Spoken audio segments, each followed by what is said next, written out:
Проблема теневой заработной платы нелегальных трудовых отношений является одной из актуальных и острых по всей стране. С 7 по 25 декабря в Якутии впервые проводится республиканская акция «За легальный труд».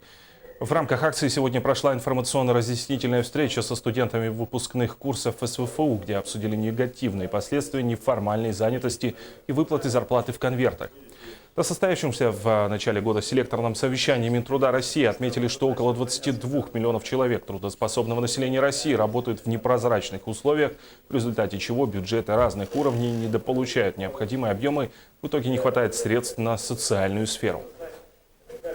Наша задача сегодня с коллегами из внебюджетных государственных фондов донести до студенческой молодежи именно негативные последствия трудовых отношений. Ну и вообще в рамках, наверное, правовой культуры необходимо в целом вести эту работу о пенсионном обеспечении, страховом законодательстве и так далее.